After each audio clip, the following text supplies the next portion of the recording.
नमस्कार दोस्तों, आज की वीडियो में हम पढ़ेंगे limits of polynomial and rational functions. सबसे पहले हम लिमिट्स ऑफ पॉलिनोमियल पढ़ते हैं।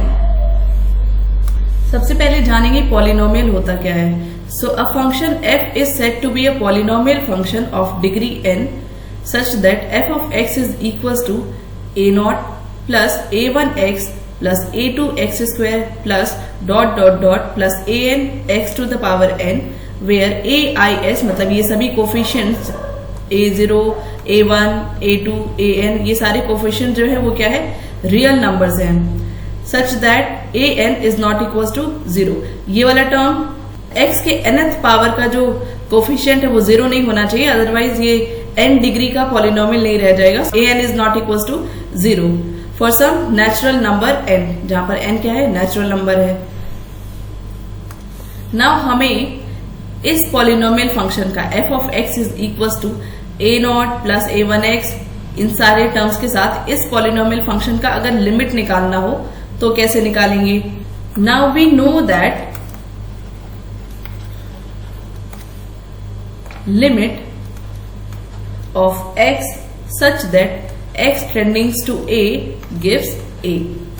ये तो क्लियर होगा कि x कोई फंक्शन है और इस फंक्शन के लिए हमें x टेंडिंग्स टू a पर इस फंक्शन की लिमिट निकालनी है, तो उसकी वैल्यू क्या होगी, a होगी। ठीक उसी तरीके से अगर हमें लिमिट निकालना है x स्क्वायर का, x स्क्वायर यहाँ पर फंक्शन है, इस फंक्शन का लिमिट निकालना है such that x tendings to a, तो इसको हम कैसे निकाल लेंगे। हमने लिमिट की प्रॉपर्टी पढ़ी थी कि लिमिट डिस्ट्रीब्यूट होता है over the product of the two functions. So यहाँ पर हमने x को x डॉट x ले लिया है, इसको हम लिख सकते हैं limit of x tendings to a into limit of x tendings to a। Now अभी हमने देखा यहां पर limit of x when x tends to a is equal to a, तो यहां से हम इसके लिए भी a लिख सकते हैं और इसके लिए भी a लिख सकते हैं, तो ये क्या आ जाएगा, a dot a that is a square. इन दोनों को देखते हुए क्या हम जनरलाइज करके या मैथमेटिकल इंडक्शन प्रिंसिपल यूज करते हुए लिख सकते हैं कि limit of x to the power n where x tendings to a gives a to the power n, क्योंकि जब यहाँ पर x का पावर 1 था तो हमें a का पावर 1 मिला लिमिट में, x की पावर 2 थी तो a का पावर यहाँ पर 2 मिला लिमिट में। उसी तरीके से हम लिख सकते हैं कि जब x का पावर n होगा लिमिट वैल्यू में a का पावर n मिलेगा हमें। Now let f of x is equal to, यहाँ पर जो पॉलिनोमियल है वो क्या है, a0 plus a1x plus a2x square plus a3x cube and so on plus an x to the power n। ये क्या है, एक पॉलिनोमियल फंक्शन है ऑफ डिग्री n। यहाँ पर x वेरिएबल का हाईएस्ट पावर क्या है, n है। ये पॉलिनोमियल nth डिग्री का पॉलिनोमियल है। अब हम इस एक्सप्रेशन में या इस फंक्शन में हर एक टर्म को एक अलग फंक्शन मान सकते हैं, जैसे कि a0 एक अलग फंक्शन है, a1x एक अलग फंक्शन है, a2x स्क्वायर एक अलग फंक्शन है, a cube x to the power 3 एक अलग फंक्शन है। इस तरीके से हर एक टर्म को अगर हम अलग अलग फंक्शंस मान ले तब हम लिमिट को इस पर डिस्ट्रीब्यूट कर सकते हैं, जैसा कि हमने लिमिट की प्रॉपर्टी में पढ़ा था। So we can write here that limit f of x when x tendings to a is equals to limit x tendings to a, और ये लिमिट किस पर डिस्ट्रीब्यूट होगा, इन सारे ही टर्म्स पर डिस्ट्रीब्यूट होगा। इसको हम लिख सकते हैं limit x tendings to a, first term a0 है, फिर सेकेंड टर्म क्या है यहाँ पर a1x and x tends to a plus limit a2x square x tending to a and so on limit of a n x power n and x tending to a। इसकी value क्या हो जाएगी, a0, क्योंकि ये constant term है, इस पर limit apply करने की जरूरत नहीं है। यहां से हम a1 को बाहर ले लेंगे तो लिमिट किस पर अप्लाई होगा, x पर। ठीक ऐसे ही बाकी टर्म्स में से भी हम कांस्टेंट को बाहर ले लेंगे।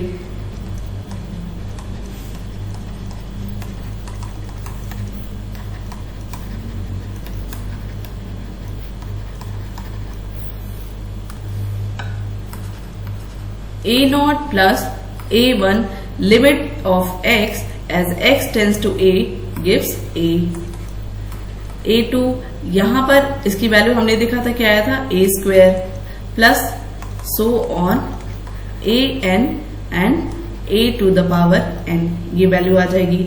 अब अगर हम फंक्शन को ध्यान से देखें तो फंक्शन में क्या दिया था, ये हमारा फंक्शन था.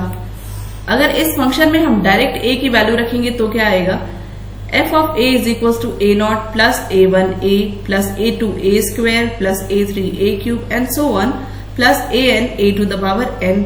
So इसको हम f of a लिख सकते हैं. और जब हमने इंडिविजुअल टर्म्स का लिमिट निकाल करके सम किया तो भी हमें यही एक्सप्रेशन मिला. तो यहां से हम लिख सकते हैं limit of f of x as x tending to a is equals to f of a.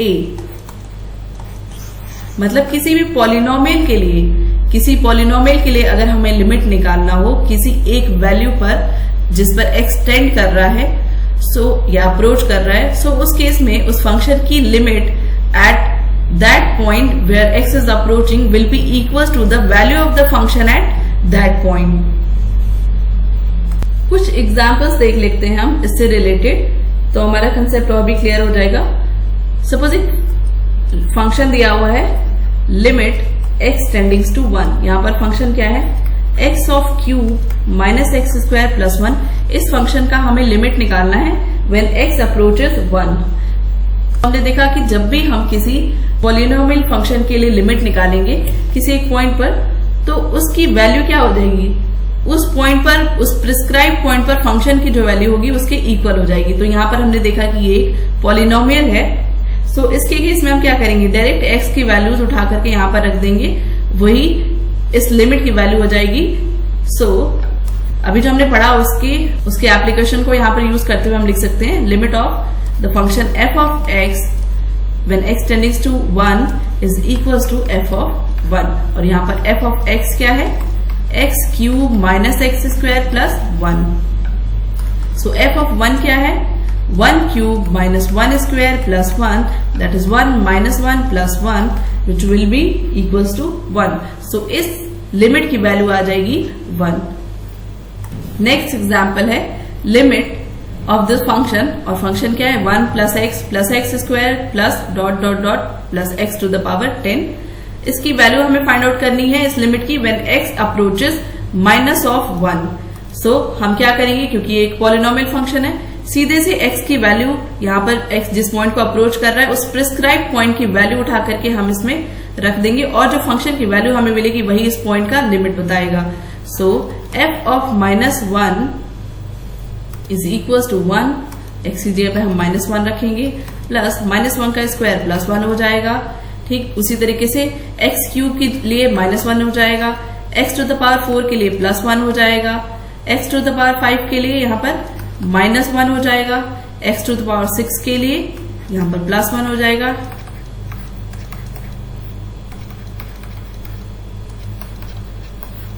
सो ये हो जाएंगे सारे के सारे टर्म्स 11 टर्म्स, और इसको हम सॉल्व करेंगे तो वैल्यू आ जाएगी 1. सो किसी भी पॉलिनोमियल के लिए अगर हमें लिमिट निकालना है तो जिस पॉइंट पर हमें लिमिट निकालना है उस पॉइंट की वैल्यू जो है या वो पॉइंट उठा करके हम फंक्शन में रख देंगे, तो हमें जो वैल्यू मिलेगी फंक्शन की वही क्या होगी, लिमिट होगी उस पॉइंट पर. नेक्स्ट हमें देखना है limit of a rational function. So सबसे पहले हम रेशनल फंक्शन डिफाइन करते हैं. A function f is said to be a rational function if f of x is equals to g of x by h of x where g, x and hx are polynomials such that h of x is not equals to 0. किसी भी function को हम rational function में represent कर सकते हैं कुछ इस तरीके से, f of x by g of x, मतलब दो फंक्शन के रेशियोज में जहां इन दोनों फंक्शंस में कोई भी कॉमन टर्म नहीं होना चाहिए. इन दोनों ही फंक्शन में जो मैक्सिमम कॉमन टर्म है वो क्या होना चाहिए, 1. मतलब इनके बीच में इस टर्म में और इस टर्म में कोई भी ऐसा कॉमन फैक्टर नहीं होना चाहिए जो दोनों में आए या फिर जो दोनों ही फंक्शन को डिवाइड करता हो. और साथ के साथ h of x should not be equal to 0. नीचे वाला जो फंक्शन है ये 0 नहीं होना चाहिए, या फिर हम इसमें कोई पर्टिकुलर पॉइंट रखें तब इस फंक्शन की वैल्यू 0 नहीं होनी चाहिए, अदरवाइज ये फंक्शन कैसा हो जाएगा, f of x is equal to g of x by 0. और जो कि क्या होता है इन्फिनिटी या अनडिफाइंड। सो ऐसे फंक्शंस को हम डील नहीं करेंगे क्योंकि ऐसे फंक्शंस की हम लिमिट फाइंड आउट नहीं कर सकते हैं। तो we should make sure that h of x should not be equal to 0। So हमने कहा कि किसी भी रेशनल फंक्शन को हम इस तरीके से लिख सकते हैं। सपोज कोई रेशनल फंक्शन है एफ ऑफ एक्स, इसकी हमें लिमिट फाइंड आउट करनी है तो हम कैसे करेंगे, limit f of x when x tends to a. But कोई एक पॉइंट है ए जिस पर हमें इस फंक्शन की लिमिट फाइंड आउट करनी है। ठीक है, हमने कहा कि एफ ऑफ एक्स को हम g of x by h of x के फॉर्म में रिप्रेजेंट कर सकते हैं। तो लिमिट को भी हम यहां पर ऐसे लिख सकते हैं, limit as x tendings to a, f of x की जगह हमने क्या लिखा, g of x by h of x. मतलब कि इस फंक्शन को, क्योंकि रेशनल फंक्शन है, इसको हमने इन दोनों फंक्शंस के फॉर्म में, के रेशियो के फॉर्म में रिप्रेजेंट किया है, जहां पर एच ऑफ एक्स 0 के इक्वल नहीं होगा और इन दोनों के बीच में जो मैक्सिमम कॉमन फैक्टर होगा वो क्या होगा, 1 होगा। नाउ हमने जब अलजेब्रा ऑफ लिमिट पढ़ा था तो उसमें देखा था कि लिमिट्स को हम सब्सट्रैक्शन, एडिशन, मल्टीप्लिकेशन और डिवीजन पे डिस्ट्रीब्यूट कर सकते हैं। सो इस लिमिट को हम लिख सकते हैं, limit of g of x as x tends to a divided by limit of h of x as x tendings to a. और ये क्या वैल्यू देगा, क्योंकि जी एक्स भी एक पॉलिनोमियल है और एच एक्स भी एक पॉलिनोमियल है, तो इसमें हम ए की वैल्यू डायरेक्ट रख करके वैल्यू फाइंड आउट कर सकते हैं। जो फंक्शन की वैल्यू होगी, जी एक्स की वैल्यू होगी एट पॉइंट ए, वही क्या होगा, इस लिमिट की वैल्यू होगी। So we can here write that g of a by h of a. हमने ऐसा क्यों लिखा, क्योंकि जी एक्स भी एक पॉलिनोमियल है और एच एक्स भी एक पॉलिनोमियल है, और पॉलिनोमियल के केस में हम क्या करते हैं, डायरेक्ट वैल्यू रख देते हैं, जिस पॉइंट पर हमें लिमिट फाइंड आउट करना है उस पॉइंट की वैल्यू रख देते हैं। सो उस पॉइंट पर जो फंक्शन की वैल्यू आती है वही क्या होती है, लिमिट की वैल्यू होती है, जो कि यहां पर हमने इस स्टेप में किया है। नाउ अभी केस उठता है कि हो सकता है कि अगर हम एच ऑफ ए रखें, मतलब एच एक्स जो पॉलिनोमियल है उसमें एक्स इज इक्वल टू ए रखें हम, और एक्स इज इक्वल टू ए रखने पर हो सकता है वो फंक्शन की वैल्यू 0 आए। पॉसिबल है, कुछ ऐसे फंक्शंस होंगे, बहुत सारे ऐसे फंक्शंस होंगे जिसमें ऐसा होगा। That is h of a is equal to 0। अगर ऐसा होता है, मतलब कि जिस पॉइंट पर हमें लिमिट फाइंड आउट करनी है उस पॉइंट की वैल्यू अगर हमने इसमें रखी एच एक्स में और ये 0 आ गया, तो 2 केसेस पॉसिबल हैं। एक तो जब ऊपर वाला टर्म 0 के इक्वल ना हो, मतलब कुछ ऐसा है, सपोज ऊपर वाला टर्म को एक कांस्टेंट वैल्यू आती है 4 और नीचे वाला टर्म 0 आ जाता है, मतलब इसी पॉइंट पर जी एक्स की वैल्यू नॉन 0 है और एच एक्स की वैल्यू जो है वो 0 है, मतलब कुछ ऐसा होता है। नेक्स्ट केस पॉसिबल है जो वो ये है कि जी ऑफ ए भी 0 हो, मतलब ऊपर वाला टर्म भी 0 हो। नीचे वाला टर्म तो 0 है, ये फिक्स है। अगर ऊपर वाला टर्म भी 0 है और नीचे वाला टर्म भी 0 है, मतलब नीचे वाला टर्म 0 है, उस केस में ऐसा हो सकता है कि ऊपर वाला टर्म नॉन 0 हो और ऊपर वाला टर्म 0 हो, दोनों ही केसेस पॉसिबल है। ये क्या होता है, इन्फिनिटी। इसके लिए हम डायरेक्टली कह सकते हैं कि लिमिट डज नॉट एग्जिस्ट। इस वाले केस के लिए हम डायरेक्ट कह सकते हैं कि इसके लिए लिमिट एग्जिस्ट नहीं करेगा, अगर ऐसा केस बनता है तो। लेकिन अगर ऐसा केस बनता है, 0/0 फॉर्म मिलता है जिसको हम इनडिटरमिनेंट फॉर्म कहते हैं, तो इस केस में, इसके केस में तो लिमिट डिफाइंड ही नहीं है, इसके केस में लिमिट डिफाइंड है, लेकिन हमें इस फंक्शन पर कुछ थोड़ा सा काम करना पड़ेगा, क्योंकि ऐसे ही फंक्शंस की लिमिट को निकालने के लिए लिमिट डिफाइन की गई है, मैथमेटिक्स में लाई गई है। सो ऐसे फॉर्म के लिए हम क्या करेंगे, जी ऑफ एक्स को, मतलब ये जो भी पॉलिनोमियल है, जी ऑफ एक्स जो भी ये पॉलिनोमियल है, इसको हम क्या कर सकते हैं, ऐसे लिख सकते हैं x minus a to the power k g x, जहां के क्या है, k is the maximum power of x minus a in g of x. अब इस टर्म का क्या मतलब है, जी ऑफ एक्स एक पॉलिनोमियल है और x is equal to a पर इस पॉलिनोमियल की वैल्यू 0 आ रही है। जी ऑफ एक्स एक पॉलिनोमियल है और इस पॉलिनोमियल फंक्शन की value x is equal to a पर, हमने ये माना है कि ये वाली कंडीशन में x इज इक्वल टू ए रखते ही जी एक्स की वैल्यू 0 आ रही है। इस वाले केस को हम स्टडी कर रहे हैं, x इज इक्वल टू ए की वैल्यू पर फंक्शन की वैल्यू 0 आ रही है, मतलब x इज इक्वल टू ए क्या कर रहा है, इस पॉलिनोमियल फंक्शन को सेटिस्फाई कर रहा है। अगर सेटिस्फाई करने का मतलब क्या है कि ये इसका एक फैक्टर बनेगा। कैसे, x minus a is equal to 0। ये क्या होगा, x माइनस ए जो है वो gx का एक फंक्शन होगा। x is equal to a पर इस फंक्शन की वैल्यू 0 है, इससे पता लगता है कि x इज इक्वल टू ए क्या है, इस फंक्शन का एक रूट है, इस पॉलिनोमियल फंक्शन का एक रूट है। मतलब x माइनस ए इस पॉलिनोमियल को डिवाइड करेगा, इस फंक्शन को डिवाइड करेगा। सो हम क्या करते हैं, इसका एक कॉमन फैक्टर लेते हैं, मतलब gx में से इसको हम बाहर निकाल लेते हैं, क्योंकि इसको डिवाइड करेगा तो ऑब्वियसली इसका फैक्टर होगा। सो इसको हमने इसमें से बाहर ले लिया, और बाहर क्या लिया हमने, जितना मैक्सिमम पॉसिबल पावर होगा इसमें उसको हमने बाहर लिया gx में से, इसलिए हमने यहाँ पर k लगाया। तो k क्या है, मैक्सिमम पावर है x माइनस ए का gx में। मतलब हो सकता है कि हो सकता है कि x is equal to a similar roots मिले, एक से ज्यादा रूट्स मिले x is equal to a. So उस केस में क्या होगा, x माइनस ए ये दोनों ही क्या होंगे, अगर दो रूट्स मिलते हैं हमें a और a तो ये दोनों ही क्या होंगे, इसके कॉमन फैक्टर्स होंगे। तो फिर हम gx को कैसे लिखेंगे, x माइनस ए इंटू एक्स माइनस ए इंटू g1x। और g1x हमने क्यों लिखा, क्योंकि अभी ये gx पूरा का पूरा पॉलिनोमियल यहाँ पे gx नहीं लिख सकते, क्योंकि इसको हमने डिवाइड करके लिखा है। x माइनस ए से जब हम gx को डिवाइड करेंगे तब जो टर्म बचेगा gx1 है यहाँ पर। सो हमने क्या किया, gx को कैसे लिखा, x माइनस ए के पावर k g1x ऐसे लिख सकते हैं। ठीक उसी तरीके से हमने देखा था कि h ऑफ x भी तो 0 हो रहा था जब हम x की वैल्यू a रख रहे थे, तो h ऑफ x को भी हम क्या लिख सकते हैं, x माइनस ए, मतलब कि x इज इक्वल टू ए भी क्या है, इस hx पॉलिनोमियल का एक रूट है। तो x माइनस ए क्या होगा, इस पॉलिनोमियल का एक फैक्टर होगा जो इस पॉलिनोमियल को डिवाइड करेगा। सो डिवाइड करने के बाद एक टर्म ये मिलेगा हमें, और जो बचा हुआ पॉलिनोमियल होगा वो h1x हम लिखेंगे यहाँ पर ये। सो ये हम लिख सकते हैं gx और h ऑफ x की जगह। यहां पर भी हमने x माइनस ए का मैक्सिमम पावर लिया है, जो h ऑफ x में रहा होगा वो हमने x माइनस ए का हमने मैक्सिमम पावर लिया है, उसको हमने L से डिनोट किया है यहाँ पर। So now we can write limit x tendings to a f of x is equal to limit x tendings to a g of x by limit x tendings to a h of x था, g of x और h of x को हम कैसे लिख सकते हैं, limit x tendings to a, g of x की जगह हमने क्या लिखा, x minus a to the power k और g ऑफ 1। मतलब इस gx में जो x माइनस a का फैक्टर था उसको हमने बाहर ले लिया, और जो मैक्सिमम फैक्टर्स थे वो सारे ही हमने k यहाँ पर क्या है, x माइनस a का मैक्सिमम पावर है, और जो बचा हुआ टर्म होगा उसके बाद उसको हमने g1x से रिप्रेजेंट किया है।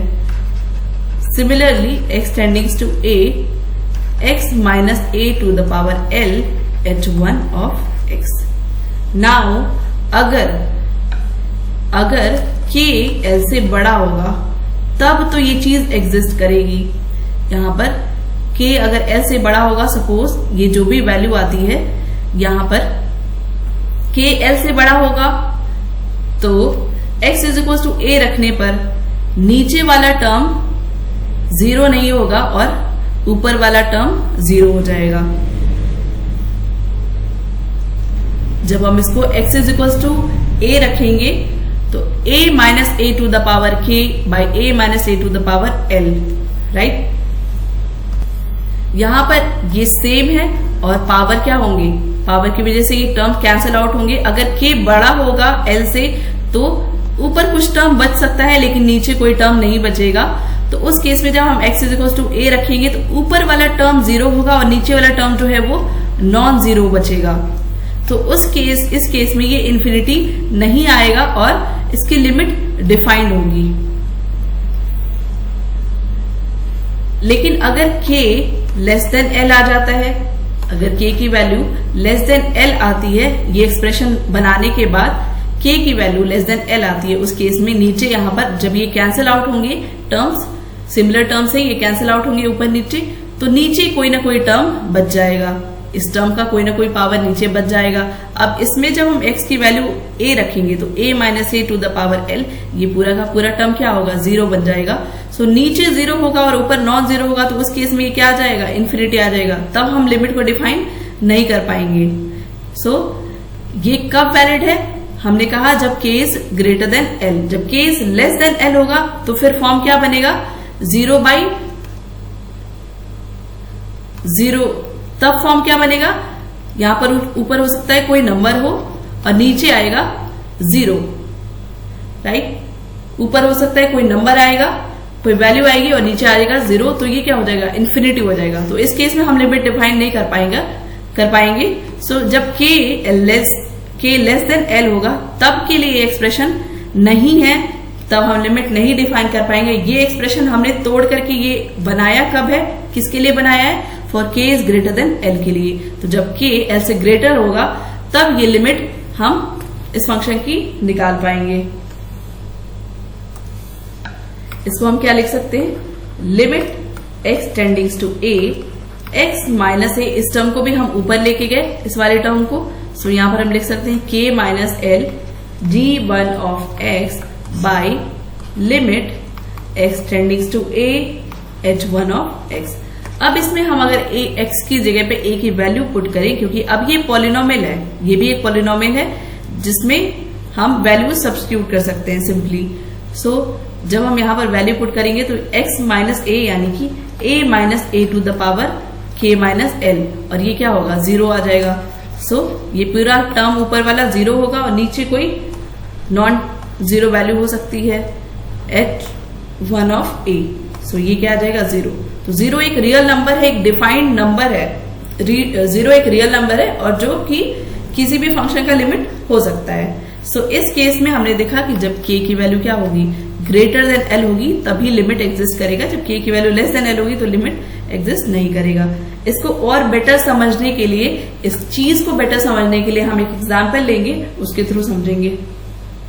सो जो f of x is equal to g of x by h of x value थी फंक्शन की, उसमें हमने क्या देखा, दो सीन से या दो सिनेरियोज बन रहे थे। अगर h ऑफ a 0 होता है, क्योंकि f ऑफ x क्या था, g of x by h of x, और हमें x टेंडिंग्स टू a पर इस फंक्शन की लिमिट फाइंड आउट करनी थी। तो अगर हमने बोला कि इन केस अगर h ऑफ a 0 होता है तब दो केसेस बनेंगे। पहला केस पॉसिबल है कि g ऑफ a 0 ना हो, ऊपर वाला टर्म नॉन 0 हो और नीचे वाला टर्म 0 हो, तो उस केस में, इस वाले केस में लिमिट एग्जिस्ट नहीं करेगी, क्योंकि ये इन्फिनिटी आ जाएगा और infinity is not a defined number. लेकिन सेकेंड वाले केस में हमने देखा कि अगर g ऑफ a 0 आ जाता है तो ये फॉर्म क्या बनेगा, h ऑफ a तो ऑलरेडी 0 है, g ऑफ a भी 0 आ गया, तो ये 0/0 फॉर्म बनेगा, दैट इज इनडिटरमिनेट फॉर्म। और इसी तरह के फंक्शंस के लिए हम लिमिट डिफाइन करते हैं कि ऐसे फंक्शंस में हम लिमिट कैसे निकालेंगे। सो इसके लिए हमने देखा कि g ऑफ x को हम कुछ इस तरीके से लिखेंगे, h ऑफ x को हम कुछ उस तरीके से लिखेंगे, और h ऑफ x को भी हम ऐसे लिखेंगे। सो वैल्यू कैसे आएगी, उसके बाद लिमिट को हम, ऐसे केसेस हमने देखा, g ऑफ x को हम ये लिख सकते हैं, h ऑफ x को हम लिख सकते हैं x minus a to the power l h1 of x, और उसके बाद हम लिमिट फाइंड आउट करेंगे सिंप्लीफाई करके। एक एग्जाम्पल लेकर के देखते हैं। Find the limit of the function this as x tends to a। यहां पर फंक्शन क्या है, एक रेशनल फंक्शन है, क्योंकि इस फंक्शन को रेशियो में लिखा गया है ऑफ टू पॉलिनोमियल्स। लेकिन हमने देखा था कि रेशनल फंक्शन जो होता है, हमने पढ़ा कि रेशनल फंक्शन जो होता है उसको हम g of x by h of x के फॉर्म में लिखते तो हैं, बट इनके बीच में कोई कॉमन टर्म नहीं होना चाहिए, मतलब ये सिंप्लीफाइड फॉर्म में होना चाहिए, तभी हम इसको बोलेंगे कि ये रेशनल फॉर्म में है। हमें इस फंक्शन की लिमिट निकालनी है x टेंडिंग्स टू 2 पर। पहले इस फंक्शन की वैल्यू निकालते हैं x इज इक्वल टू 2 पर, और देखते हैं क्या आ रहा है।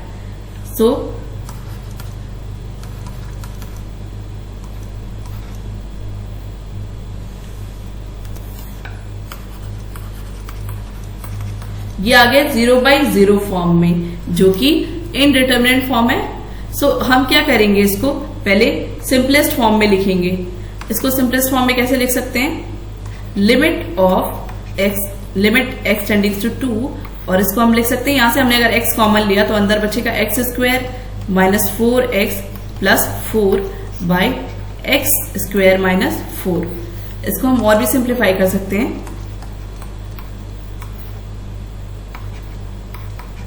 x माइनस 2 का होल स्क्वायर, इसको हम लिख सकते हैं x प्लस 2 और x माइनस 2। यहां से हमारा फंक्शन सिंप्लीफाई होकर के क्या आ जाएगा, x minus 2 by x plus 2। अब ये एक रेशनल फंक्शन है, अभी तक में ये एक्चुअली में रेशनल फंक्शन नहीं था, हमने इसको सिंप्लीफाई करके रेशनल फंक्शन बनाया, क्योंकि रेशनल फंक्शन की डेफिनेशन कहती है कि ये जो ऊपर फंक्शन है पॉलिनोमियल फंक्शन और नीचे में जो पॉलिनोमियल फंक्शन है, इनमें कोई भी कॉमन फैक्टर नहीं होना चाहिए। x ऊपर है, नीचे कहीं भी x नहीं है इंडिविजुअली, x माइनस 2 नीचे कहीं नहीं है, ऊपर है तो, और x प्लस 2 नीचे है तो ऊपर कहीं नहीं है, मतलब इन दोनों ही ऊपर और नीचे वाले पॉलिनोमियल फंक्शंस में कहीं पर भी कोई कॉमन टर्म नहीं है। जो इनके बीच में एक ही कॉमन टर्म है वो क्या है, 1, जो इन दोनों को डिवाइड करता है। सो ये हो गया हमारा मोस्ट सिंप्लीफाइड फॉर्म। अब हम इसमें देखते हैं कि ये पॉलिनोमियल फंक्शन है। हमने बोला था कि पॉलिनोमियल फंक्शंस के केस में हम क्या करते हैं, जब हमें लिमिट फाइंड आउट करना होता है हम डायरेक्ट वैल्यू पुट कर देते हैं, मतलब इस पॉइंट पर फंक्शन की वैल्यू निकाल लेते हैं। सो इस पॉइंट पर फंक्शन की वैल्यू जो होगी वो क्या होगी, 2 माइनस 2 बाई 2 प्लस 2, जो कि 0 बाई 4 आ जाएगा और that is 0। So x tending to 2 पर इस दिए गए रेशनल फंक्शन की लिमिट क्या होगी, 0 आएगी। सो यहां से हम देख सकते हैं ये हमारे पास फंक्शन दिया गया था, f of x is equal to, this is g of x and this is h of x। हमने क्या किया, g ऑफ x को कैसे लिखा, यहां पर ऐसे लिखा, ये x है और ये था g1 ऑफ x, ये था x माइनस, हमने कहा था कि g ऑफ x को हम लिखेंगे x माइनस a यहां पर क्या है 2 है, x माइनस 2 के सब मैक्सिमम पावर इनटू बचे हुए टर्म्स जो होंगे। तो यहां पर अगर हम इसको कंपेयर करें तो हमने जब इसको फैक्टराइज किया यहां पर, तो x माइनस 2 का पावर 2 मिला, ये हमारा मैक्सिमम पावर है जिसको हमने k से डिनोट किया था, और बचा हुआ जो टर्म है या एक्सप्रेशन है वो पॉलिनोमियल है, वो x हो गया यहाँ पर। ऐसे ही h ऑफ x की जगह पर हमने ये लिख रखा है, h ऑफ x को हमने लिखा है x माइनस a यहाँ पर क्या है 2 है, ये x माइनस 2 का पावर, यहाँ पर पावर 1 है, 1 into h1 of x, h1 of x क्या है, ये है। इस पॉलिनोमियल को जब हमने फैक्टराइज किया तो हमें ये मिला, जो कि जिनमें से एक टर्म क्या है x minus a to the power 1 और दूसरा h1 ऑफ x जो टर्म बचता है वो क्या है x प्लस 2। सो अब डेफिनेशन क्लियर हो गया होगा जो हमने पिछले उसमें जो हमने अभी पढ़ा। नाउ यहां से हम देख रहे हैं कि k की वैल्यू क्या है, ऊपर वाले टर्म में जो x minus 1 to the power k है, यहां पर k की वैल्यू है 2 और l की वैल्यू है यहां पर 1। k is greater than l इस केस में, तो यहां पर लिमिट डिफाइंड होगी और जो कि हमने निकाला भी, और लिमिट की वैल्यू क्या आई 0। सो हमने इस टर्म में लिखने के बाद क्या किया, जो ये टर्म्स थे इनमें से कुछ टर्म्स जो कैंसिल आउट हुए उनको कैंसिल आउट किया और सिंप्लीफाइड फॉर्म में इसको लिखा, फिर वैल्यू सब्स्टिट्यूट की, जिस पॉइंट पर हमें लिमिट निकालना है उस पॉइंट पर फंक्शन की वैल्यू हमने निकाल दी, क्योंकि अभी मोस्ट सिंप्लीफाइड फॉर्म में है, पॉलिनोमियल है, तो डायरेक्ट हमने वैल्यू रखी और वही क्या बताएगा, उस पॉइंट पर फंक्शन की लिमिट बताएगा। नेक्स्ट एक लिमिट फाइंड आउट करनी है हमें, फंक्शन दिया गया है ये और लिमिट फाइंड करनी है व्हेन x अप्रोचेस 2। सो सबसे पहले x इज इक्वल टू 2 पर हम फंक्शन की वैल्यू रख करके फंक्शन की वैल्यू फाइंड आउट करके देखते हैं क्या आता है।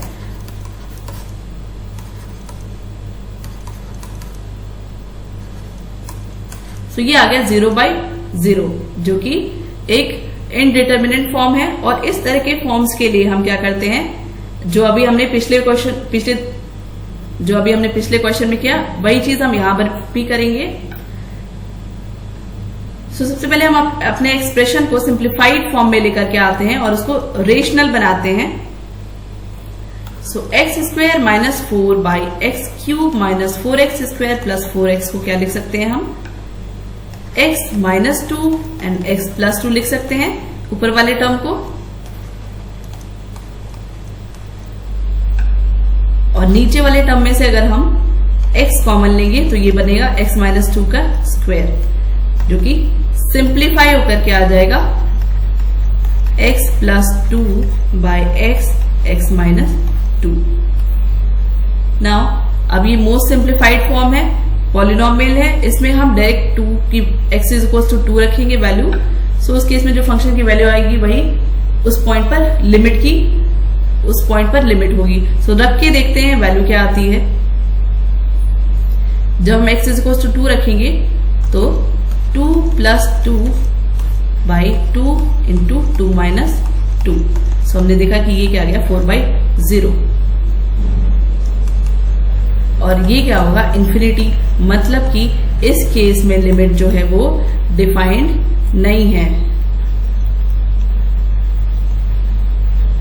इसके केस में लिमिट डिफाइंड नहीं है। हमने देखा था कि ऊपर वाला टर्म 0 आ जाए, नीचे नॉन जीरो टर्म हो तो उस केस में लिमिट डिफाइंड होगा, बट नीचे वाला टर्म जब 0 होगा तो वो पूरा का पूरा नंबर क्या होगा, इन्फिनिटी हो जाएगा और लिमिट डिफाइंड नहीं होगा। ऑल्सो लेट्स सी, यहां पर x माइनस 2 कॉमन फैक्टर है ऊपर और नीचे, ये gx है, gx में x माइनस 2 का पावर 1 आया है और h ऑफ x में x माइनस 2 का पावर 2 आया है। यहां पर k की वैल्यू क्या है, यहां पर 1 है, और ये h माइनस a पर जो पावर होता है जिसको हम l से डिनोट करते थे वो l की वैल्यू आई है 2। यहां पर हम देख सकते हैं k is less than l है, और हमने बोला था कि जब k is less than l होगा तो उस केस में लिमिट डिफाइंड नहीं होगी। सो हमने दूसरे एग्जांपल से ये दूसरा वाला केस पढ़ लिया रेशनल नंबर का। नेक्स्ट हम एक क्वेश्चन देख रहे हैं, ये हमारा पॉलिनोमियल फंक्शन है या रेशनल फंक्शन है। ये हमारा रेशनल फंक्शन है, x टेंडिंग्स टू 2 पर हमें इसकी लिमिट फाइंड आउट करनी है। सो एज यूजुअल हम इसको फैक्टराइज करेंगे और शॉर्टेस्ट फॉर्म में या सिंपलेस्ट फॉर्म में लेकर के आएंगे। यहां से हमने x को कॉमन लिया तो x स्क्वायर, हमने x स्क्वायर को यहां पर कॉमन लिया, अंदर बचेगा x माइनस 2, और नीचे वाले टर्म को हम लिख सकते हैं फैक्टराइज करके x minus 2 x minus 3। So ये क्या आ जाएगा, limit x tendings to 2 x square by x minus 3। Now ये सिंपलेस्ट फॉर्म है, x इज इक्वल टू 2 पर हमें इसकी लिमिट फाइंड आउट करनी है, तो x इज इक्वल टू 2 पर हम इस फंक्शन की वैल्यू फाइंड आउट कर लेंगे, वही x इज इक्वल टू या x टेंडिंग्स टू 2 पर इस फंक्शन की लिमिट बताएगा। So f of 2 is equal to 2 का square by 2 minus 3 that is minus of 4। So ये आ गई limit as x tendings to 2 इस फंक्शन की। सो हम कभी भी डायरेक्ट वैल्यू रख करके लिमिट फाइंड आउट नहीं करेंगे, प्रोसीजर से चलेंगे। हमें इस दिए गए फंक्शन की लिमिट फाइंड आउट करनी है व्हेन x अप्रोचेस 1। तो सबसे पहले तो इस फंक्शन को हम, क्योंकि रेशनल फंक्शन है, इसको हम प्रॉपरली रेशनल फंक्शन के टर्म में लिखेंगे, which is f of x is equal to g of x by h of x। इस फॉर्म में लिखेंगे हम। सो पहले इसको फैक्टराइज करते हैं। Limit x tendings to 1 x minus 2, नीचे वाले टर्म्स में से हम x को कॉमन लेंगे तो x माइनस 1 बचेगा, माइनस यहां पर हम अगर x को कॉमन लेते हैं तो अंदर क्या बचेगा, x square minus 3x plus 2। इसको हम लिख सकते हैं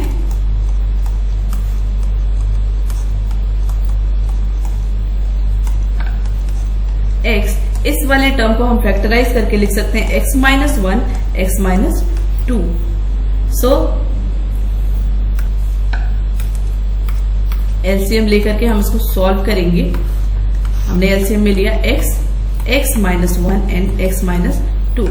सो यहाँ पर x माइनस 1 ये दोनों ही फैक्टर है, x माइनस 2 से हम इसको ऊपर वाले टर्म को मल्टीप्लाई कर देंगे, न्यूमरेटर को।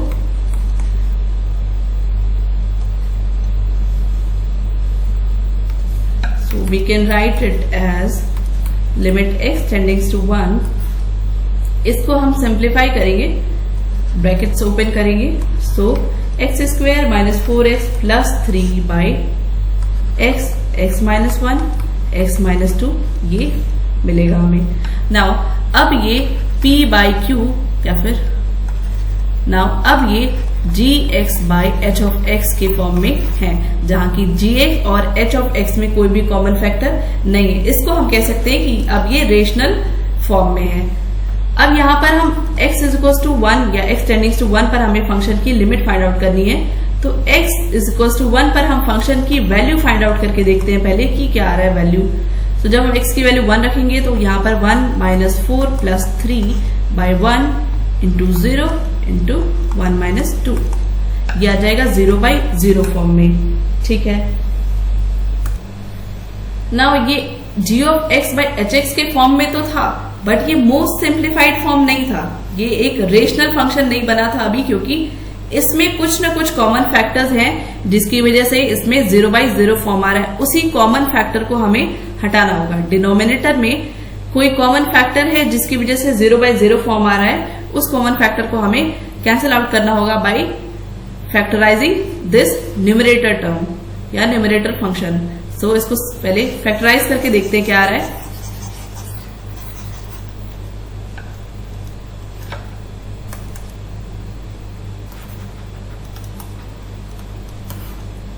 X square minus 4x plus 3 को हम लिख सकते हैं x minus 3 x minus 1 factor करने के बाद। सो अब हम देख सकते हैं कि इन दोनों ही टर्म्स में एक कॉमन फैक्टर था x माइनस 1, जो कि ऊपर भी था और नीचे भी था। इसी कॉमन फैक्टर की वजह से इस लिमिट की वैल्यू क्या आ रही थी, 0 बाई 0 आ रही थी। सो इसको हम कैंसिल आउट कर देंगे। अब हमारे पास बचेगा limit x tendings to 1 x minus 3 by x minus 2। ये है हमारा रेशनल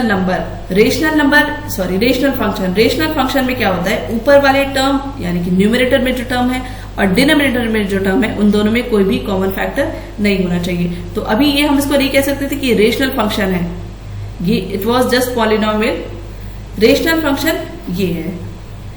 सो अब हम क्या कर सकते हैं, यहां पर x इज इक्वल टू 1 रख के इस लिमिट की वैल्यू फाइंड आउट कर सकते हैं। So 1 minus 3 by 1 minus 2 which comes to be 2। So इस फंक्शन की, दिए गए फंक्शन की x टेंडिंग्स टू 1 पर जो लिमिट है वो क्या है, 2 है। सो हम डायरेक्टली ये वैल्यू रख करके कभी भी लिमिट फाइंड आउट नहीं करेंगे।